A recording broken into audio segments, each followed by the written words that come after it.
मुझे ये इतनी मुश्किल चीज़ सारी ज़िंदगी समझ में नहीं आती, आज इतनी आसानी से क्यों समझ में आ रही है? ये मुश्किल तरीके से डॉक्टर बास को नहीं समझा रहे कि ये मुझे इस मुश्किल में तो नहीं अभी तक अब शिकार। मुझे बताएं, ये ज़िंदगी में चीज़ मुश्किल थी ना आपके लिए, लेकिन आज समझ में आ रही है ना, तो फिर जहाँ तक मेरी अंडरस्टैंडिंग है आपको मुश्किल ये हो रही है कि ये समझ क्यों आ रहा है आपको? मुझे तो ये अंडरस्टैंडिंग हो रही है। ये भी तो एक बहुत बड़ी मुश्किल है ना कि एक मुश्किल चीज़ आसानी से समझ में आ रही है, बंदा मुश्किल पड़ जाता है, ये समझ में क्यों आ रही है इतनी आसानी से? इतनी मुश्किल चीज़ इतनी आसानी से क्यों समझ में आ रही है? तो ये वाकई इतना मैंने आसान कर दिया आपके लिए। वो देखें, वो ऑथर्स हैं बुक्स के, जो टेक्स्ट बुक के, जो मुश्किल कोई आसान चीज़ को भी इतना मुश्किल अंदाज में लिखते हैं तो पता लगता है भाई टेक्स्ट बुक में बात लिखी हुई है। भाई वो तो टेक्स्ट बुक के ऑथर का ही मिजाज है ना कि हर आसान बात को भी इतना मुश्किल अंदाज में लिख के करें कि प्रेशर बैठे, धाक बैठे। बड़ी मुश्किल किताब है यार, वो तो धाक बिठानी होती है आपके ऊपर ना, मैंने धाक थोड़ी बिठानी है, मैंने तो आपको लिए आसानियाँ पैदा करनी है ना। तो आसानी फिर ऐसी पैदा होंगी जो मैंने आपके सामने की है, ठीक है? इस समझ में आ गया आपको? अब मुझे बताएं, हमने बात की वेंट्रिकुलर मायोकार्डियम को 3 पार्ट्स में डीपोलराइज करेंगे। पहले सेप्टल मायोकार्डियम को डीपोलराइज करेंगे, फिर एपिकल मायोकार्डियम को डीपोलराइज करेंगे, फिर बेसिलर मायोकार्डियम को डीपोलराइज करेंगे। अब आप जानते हैं बेसिलर मायोकार्डियम छोटी सी मायोकार्डियम है, यहाँ पे जब डीपोलराइजेशन होगी तो फास्ट फिनोमिना होगा, ठीक है, फास्ट और पॉजिटिव करंट होगा, ठीक है। अब देखें, जब आपने बेसिलर मायोकार्डियम को डीपोलराइज करना है तो देखें कैसे डीपोलराइज होगा। अब basilar myocardium will depolarise in this direction. अब गौर से देखिएगा, ये मायोकार्डियम इस डायरेक्शन पर डीपोलराइज होगी, छोटी सी मायोकार्डियम है, ठीक है। अब इन सब का रिजल्टेंट वेक्टर ये बनेगा ना, इन तमाम वेक्टर्स को आप ऐड करो, ये रिजल्टेंट वेक्टर बनेगा, ठीक है। ये आपका रिजल्टेंट वेक्टर बनेगा, इन तमाम वेक्टर्स का ये रिजल्टेंट वेक्टर बनेगा। मुझे बताइए, छोटी सी मायोकार्डियम से जब करंट पास करे, छोटी वे बनी, बड़ी वे बनेगी। ये वेंट्रिकुलर मायोकार्डियम को जब डीपोलराइज करते हैं, फास्ट फिनोमेना या slow phenomena? Fast wave sharp बनेगी, ब्लंट बनेगी। पॉजिटिव करंट कहाँ मूव कर रहे हैं? पॉजिटिव इलेक्ट्रोड की डिफ्लेक्शन कैसी होगी? कैसी होगी? पॉजिटिव, ठीक है। बात समझ में आ गई आपको? देखिए, ये पॉजिटिव करंट मूव किया toward positive electrode, deflection will be positive. छोटी मायोकार्डियम में छोटी वेव बनी, ठीक है, चूंकि स्पीड ऑफ करंट फास्ट है, आपकी शार्प वेव बनी। अब जो नेक्स्ट शार्प वेव बनी, इसको क्या कहेंगे आप? इसको कहेंगे आर डैश। अब बताएंगे, ये जो पैटर्न बना, इस पैटर्न को क्या कहेंगे आप? इस पैटर्न को कहेंगे आर एस आर पैटर्न। कल बात की थी मैंने आपसे, V1 और AVR में क्या होगा? RSR पैटर्न होगा। मैंने कल ये बात लिखवाई थी, there will be no significant R wave in V1 and AVR। कल लिखा था हमने। अभी क्यों सिग्निफिकेंट वेव नहीं बनी, आपने अंडरस्टैंड कर लिया। कल ये मैंने बात लिखवा दी थी आपको, मैंने कहा V1 और AVR में क्या मिलेगा आपको? RSR पैटर्न मिलेगा आपको, और इन दो लीड्स में सिग्निफिकेंट आर वेव नहीं होगी।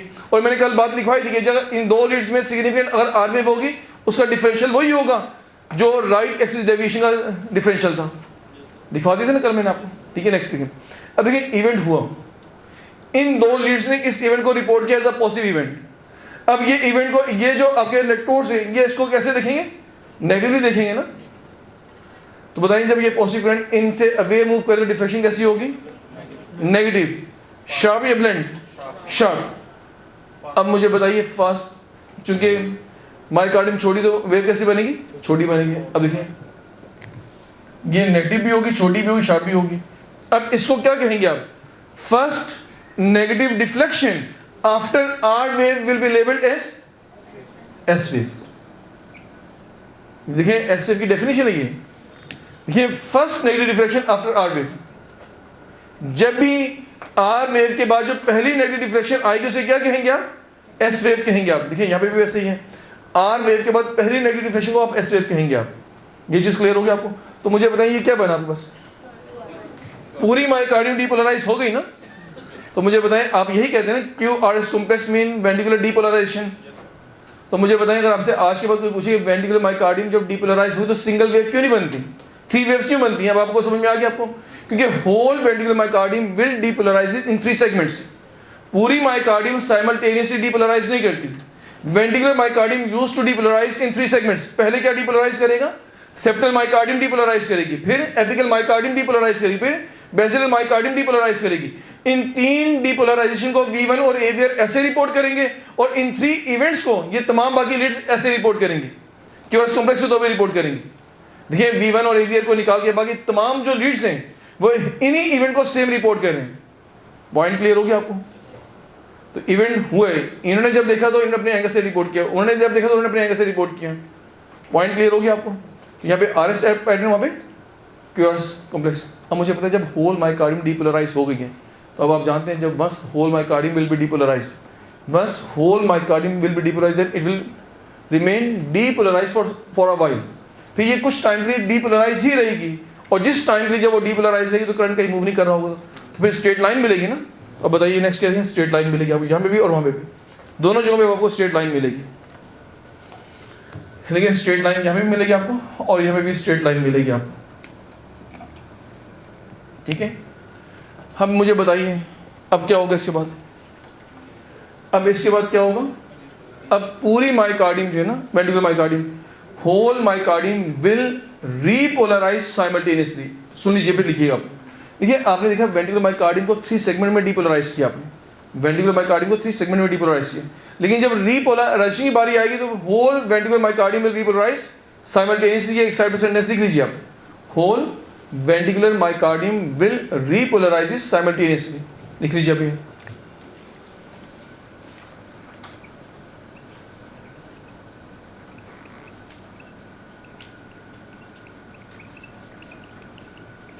whole ventricular myocardium will repolarizes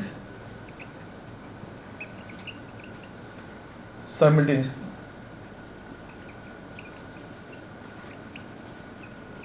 पूरे वेंट्रिकुलर मायोकार्डियम साइमल्टेनियसली रिपोलराइज करेगी। अब गौर से देखिए और देखिए जब ये रिपोलराइज करी तो इसकी रिपोलराइजेशन डायरेक्शन ये होगी कुछ इस तरह से, whole ventricular myocardium will repolarize simultaneously। अब ये इस डायरेक्शन में रिपोलराइज होगी। अब बताएं करंट ऑफ रिपोलराइजेशन क्या कहा था आपने, क्या कहा था आपने, नेगेटिव करंट, ठीक है। तो मुझे बताइए जब नेगेटिव करंट मूव करे टुवर्ड नेगेटिव इलेक्ट्रोड डिफ्लेक्शन कैसी होगी, positive. When negative current is moving toward negative electrode deflection will be positive. बताएं ये जो करंट ऑफ रिपोलराइजेशन है ये फास्ट फिनोमेना या स्लो फिनोमेना है, तो वेव कैसी बनेगी, ब्लंट। मायोकार्डियम छोटी है, वेंट्रिकुलर मायोकार्डियम स्मॉल है या लार्ज है, वेव कैसी बनेगी, लार्ज, ये लार्ज वेव बनेगी, ठीक है। तो यहाँ पे आप लार्ज वेव ड्रॉ करेंगे, टी वेव। लार्ज इसलिए कि वेंट्रिकुलर मायोकार्डियम लार्ज है, ब्लंट इसलिए कि करंट ऑफ रिपोलराइजेशन आपका स्लो है, पॉजिटिव डिफ्लेक्शन इसलिए current is moving toward negative electrode, negative current is moving toward negative electrode deflection will be positive, ठीक है। कहीं पे अगर नेगेटिव हो भी जाए ना परेशान होइएगा, बस ये मेन आपने अंडरस्टैंड कर लिए। यहाँ पे आप अपवर्ड कर देंगे डाउनवर्ड कर देंगे ऐसे इशू नहीं, क्योंकि इनके पास इन V1 और AV का नेगेटिव इलेक्ट्रोड तो यहाँ पे है नहीं ना, ठीक है ना, वहाँ पे यहाँ पे पॉजिटिव नेगेटिव कुछ भी कर दीजिए, ठीक है। अब बताएं तमाम कॉम्पोनेंट्स की जेनेसिस होगी ना आपके सामने। तो अगर आपसे कहा जाए पी वेव कैसे बनेगी, स्ट्रेट लाइन कैसे बनेगी, क्यू सेगमेंट कैसे बनेगा, टी वेव कैसे बनेगी, तमाम कॉम्पोनेंट्स की जेनेसिस को आपने इजीली अंडरस्टैंड कर लिया। ये चीज़ क्लियर हो गया आपको। तो तमाम कॉम्पोनेंट्स की जेनेसिस आपने अंडरस्टैंड कर लिया। अब देखिए मैंने आपसे बात क्या करी थी, राही को अगर याद करें तो रिदम हमने कैलकुलेट कर लिया था, रेट आपने कैलकुलेट कर लिया था, एक्सिस आपने अंडरस्टैंड कर लिया था। तो उसके लिए जो बेसिक नॉलेज चाहिए था वो आपने वहाँ पढ़ लिया था। अब हमने कैलकुलेट क्या करना है, हाइपरट्रॉफी, इस्कीमिया और इन्फाक्शन। देखिए हाइपरट्रॉफी, इस्कीमिया, इन्फाक्शन के लिए मुझे कुछ बेसिक नॉलेज चाहिए था। वो बेसिक नॉलेज में 3 सेगमेंट में आपको इंपार्ट किया है। नंबर 1 सेगमेंट क्या था बस, कंपोनेंट्स ऑफ ECG, जिसमें वेव्स, सेगमेंट्स और इंटरवल मैंने डिस्कस किए। फिर मैंने आपसे बात की कि ये जो डिफरेंट, फिर मैंने आपसे जो वेव्स हैं, जो वेव्स उनके 3 फीचर्स, साइज, शेप और उनकी डिफ्लेक्शन को अंडरस्टैंड करवाया मैंने आपको। नंबर 3 पे मैंने क्या डिस्कस किया आपके साथ, genesis of different components of ECG, कि डिफरेंट कंपोनेंट्स ऑफ ECG, इनकी शेप, इनकी साइज, इनका शार्प होना, ब्लंट होना, इनका डिफ्लेक्शन, कहीं स्ट्रेट लाइन, कहीं वेव बनी, उसकी वजह क्या है वो आपने सारा यहाँ से अंडरस्टैंड कर लिया आपने, ठीक है। अब एक चीज़ गौर से देखें आप, यहाँ पे एक चीज़ मैंने आपको और भी अंडरस्टैंड करवानी।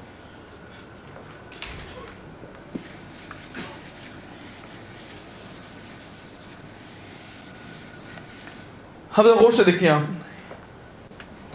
ये है आपके पास V1, ठीक है, V1, और ये आपके पास है V6। दरम्यान में क्या होगा, V2, V3, V4, V5 होगा ना। अब ये देखें 2 एक्सट्रीम में आपके सामने डिस्कस करूं। एक एक्सट्रीम V1 है, सेकंड एक्सट्रीम V6 है। V1 की एक्सट्रीम आपको ऐसे दिखाई देगी, V6 की एक्सट्रीम आपको ऐसे दिखाई देगी। देखिए इसमें डीप एस वेव है, वहां पे टॉल आर वेव है। V1 में डीप एस वेव और V6 के अंदर टॉल आर वेव है। यहाँ पे स्मॉल आर वेव है, वहां पे स्मॉल एस वेव है। जैसे जैसे यहां से मूव करेंगे टुवर्ड V6, देखिए जैसे जैसे V1 से V6 की तरफ मूव करेंगे, बताएं चेंजेस आनी चाहिए ना। देखिए जब V1 से V6 की तरफ मूव करें तो बताएं चेंजेस आने चाहिए। R को आपने कैपिटल करना है, S को आपने स्मॉल करना है वहां जाते जाते, क्या ये चेंज अचानक आ जाएगी? नहीं, ग्रेजुअली चेंज मिलेगी आपको। देखिए V1 में आपने ये देखा, V2 में क्या होगा, R वेव थोड़ी सी बड़ी होगी, S वेव थोड़ी स्मॉल हो जाएगी। फिर V3 में क्या होगा, V3 में R वेव थोड़ी सी और बड़ी होगी, S वेव थोड़ी सी और छोटी हो जाएगी। V4 में दोनों का साइज इक्वल हो जाएगा। फिर V5 में क्या होगा, R वेव बड़ी हो जाएगी, S वेव छोटी होगी, और V6 में आपको मैक्सिमम ये शेप मिलेगी आपको। अब मैं तमाम डिटेल्स यहाँ ड्रॉ कर दूँ आपके सामने। अब देखिए V1 तो आपने अंडरस्टैंड कर लिया ना, देखिए ये V1 आपके पास,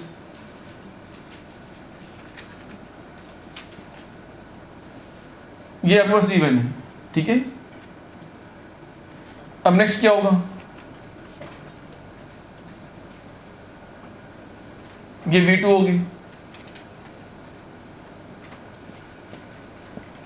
अब देखिए यहाँ पे क्या हुआ, R वेव थोड़ी सी बड़ी हुई और आपकी S वेव थोड़ी सी स्मॉल हो गई।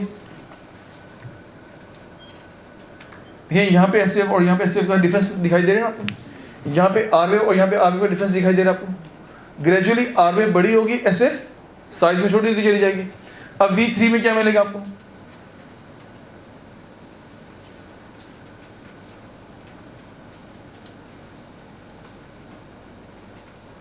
अब V3 में देखिए आप, R वेव थोड़ी सी और बड़ी होगी, S वेव और थोड़ी छोटी हो जाएगी।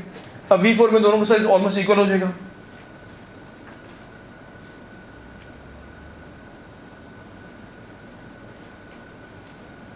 देखिए आपके पास ये V3, ये V4। अब V5 में क्या होगा, R वेव बड़ी होगी, S वेव छोटी हो जाएगी। अब V6 में क्या होगा, हाँ मुझे बताइए, अब यहाँ से वहाँ तक क्या चेंज फील हुई आपको? ग्रेजुअली R वेव का साइज बढ़ रहा है और gradually depth of S wave decrease कर रही है। V1 से V6 की तरफ आते हुए एकदम से चेंज नहीं मिलेगी आपको, ग्रेजुअल चेंज मिलेगी आपको। ग्रेजुअली R वेव का साइज बढ़ेगा, ग्रेजुअली S वेव की डेप्थ डिक्रीज होगी। R वेव का जो लेंथ है, जो हाइट है वो इंक्रीज होगी और S वेव की डेप्थ डिक्रीज करेगी। इसे कहते हैं normal progression of R wave. इसे क्या कहेंगे आप, normal progression of R wave. तो अगर आपसे कहा जाए normal progression of R wave कहाँ से कहोगे, V1 to V6। Normal progression of R wave will be seen from V1 to V6। तो लिख लीजिए इसको आप। तो क्या लिखेंगे इसको, number 1, normal progression of R wave from V1 to V6, ठीक है। तो ये normal progression of R wave from V1 to V6 आपने अंडरस्टैंड किया। नेक्स्ट पॉइंट देखिए, अगर आपसे कहा जाए V1 टू V6 में सबसे डीप S वेव कहां मिलेगी आपको, डीप S वेव कहां मिलेगी, इन V1। तो डीप S वेव V1 में मिलेगी आपको। और टॉल R वेव कहां मिलेगी आपको, तो लिखिए tall R wave in V6।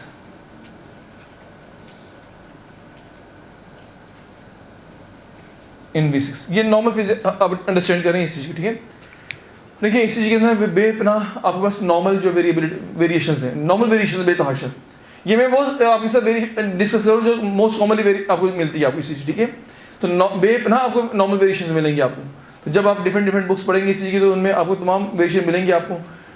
और ये मैं वो चीज़ें डिस्कस करूँ जो मोस्ट कॉमनली आपको इसी चीज़ मिलती है आपको, ठीक है।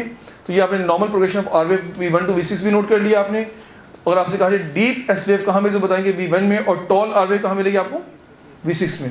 देखिए ये जानना इसलिए जरूरी है कि जब मैंने आपको लेफ्ट वेंट्रिकुलर हाइपरट्रॉफी डिस्कस करनी है ना आपके साथ, तो लेफ्ट वेंट्रिकुलर हाइपरट्रॉफी को इसी की बेस पर डायग्नोस करनी है। डिफरेंट क्राइटेरिया हैं, उनमें से एक क्राइटेरिया को कहते हैं वोल्टेज क्राइटेरिया।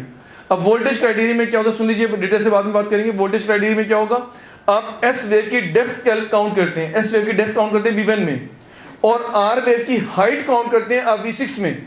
उन दोनों को आप ऐड करते हैं और ऐड करने के बाद आप देखते हैं कितने मिलीवोल्ट बन रहे हैं आपका। और अगर ये मिलीवोल्ट मोर देन 35 हो तो इसको कहते हैं लेफ्ट वेंट्रिकुलर हाइपरट्रॉफी। देखिए मिलीवोल्ट कैसे कैलकुलेट होगा, जब मैं आपसे लार्ज और स्मॉल स्केल कॉन्सेप्ट का डिस्कस करूंगा तो वहाँ पे इजीली आप अंडरस्टैंड कर लेंगे। आप अंडरस्टैंड कर लीजिए। देखिए कल मैंने आपसे सबसे पहले डिस्कस करना है concept of large and small scale. उसके बाद फिर मैंने हाइपरट्रॉफी स्कीमिया इन्फेक्शन इंशाल्लाह 1 घंटे में कवर करेंगे। फिर नेक्स्ट आवर में फिर हम बात करेंगे बाकी न्यूरोमस्कुलर जंक्शन या कंट्रोल ऑफ ब्लड प्रेशर कल बात करेंगे इंशाल्लाह, ठीक है। अब अंडरस्टैंड कर लीजिए, जब हम ईसीजी में हाइपरट्रॉफी की बात करेंगे ना, तो ईसीजी के जरिए आपने हाइपरट्रॉफी कैलकुलेट करनी होगी। किस चीज़ की हाइपरट्रॉफी कैलकुलेट करनी होगी? हाइपरट्रॉफी आपने कैलकुलेट करनी होगी किसकी? राइट एट्रियम की हाइपरट्रॉफी, लेफ्ट एट्रियम की हाइपरट्रॉफी, राइट वेंट्रिकल की हाइपरट्रॉफी, लेफ्ट वेंट्रिकल की हाइपरट्रॉफी। तो ये आपने right atrial, left atrial, left ventricle और राइट वेंट्रिकल की जब आपने हाइपरट्रॉफी की बात करनी है, तो लेफ्ट वेंट्रिकुलर हाइपरट्रॉफी के डिफरेंट क्राइटेरियाज हैं। उनमें से एक क्राइटेरिया लेफ्ट एक्सिस डेविएशन है।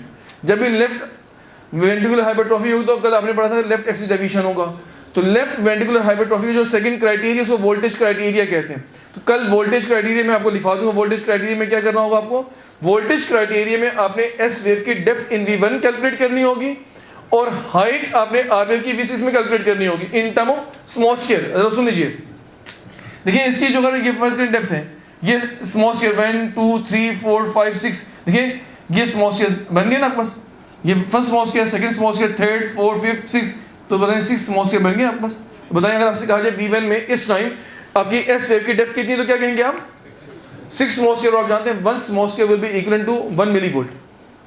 ये जो आपके इस तरफ वर्टिकल आपका जो वाई एक्सिस है ना, वर्टिकल वाई एक्सिस ही होते हैं ना, तो इस वाई एक्सिस के अलावा मिलीवोल्ट देखते हैं आप। तो मुझे देखिए इसको आप देखिए, ये जो V1 में आपके पास एस वेव है, एस वेव की जब आपने डेप्थ देखी तो कितने स्मॉल स्केयर कैलकुलेट किए? 1 2 3 4 5 6, और हर एक स्मॉल स्केयर 1 मिलीवोल्ट के इक्विवेलेंट है। तो अगर आप मुझे बताइए इस ईसीजी में एस वेव की depth in term of millivolt कितनी बनेगी? 6 मिलीवोल्ट। अब इसकी आप हाइट काउंट कीजिए, देखें ये इसकी हाइट है आपके पास आर वेव की 1 2 3 4 5 6 7 8 9 10। देखिए ये आपके स्मॉल स्केयर बनने हैं आपके पास, first small square, second, third, fourth, fifth, 6 7 8 9। तो बताइए यहाँ पे आर वेव की हाइट कितनी है आपके पास? 9 मिलीवोल्ट। तो हमने बात की थी जब भी एस वेव इन V1 और आर वेव इन V6 इनको मिला के अगर मिलीवोल्ट मोर देन 35 बने, तो ये इससे क्या मुराद है? Left ventricular hypertrophy. अब मुझे बताएं इसको उसमें ऐड करो तो आंसर क्या आ रहा है? क्या आ रहा है? 15। तो इस टाइम आपको जो एम्पलीट्यूड है ईसीजी का वो 50 मिलीवोल्ट के इक्विवेलेंट है। इस टाइम जो आपके ईसीजी का एम्पलीट्यूड वो कितना है? 15 मिलीवोल्ट। तो जब ये amplitude, depth of S wave in V1 और height of R wave in V6 इनके मिलीवोल्ट को ऐड करने से मोर देन 35 मिलीवोल्ट बनते हो, तो इससे बाद लेफ्ट वेंट्रिकुलर हाइपरट्रॉफी। ये चीज़ क्लियर हो गया आपको? तो ये इसको नॉर्मल प्रेडिक्शन, ये इसकी डेप्थ, उसकी हाइट, इसमें जाना इसलिए जरूरी। ये चीज़ क्लियर हो गया आपको? ये आपने नॉर्मल जेनेसिस को अंडरस्टैंड कर लिए, तमाम रीड्स को आपने अंडरस्टैंड कर लिए। बाकी इंशाल्लाह हम कल बात करेंगे concept of small scale large scale hypertrophy ischaemia infection में कल बात करेंगे इंशाल्लाह। Thank you so much.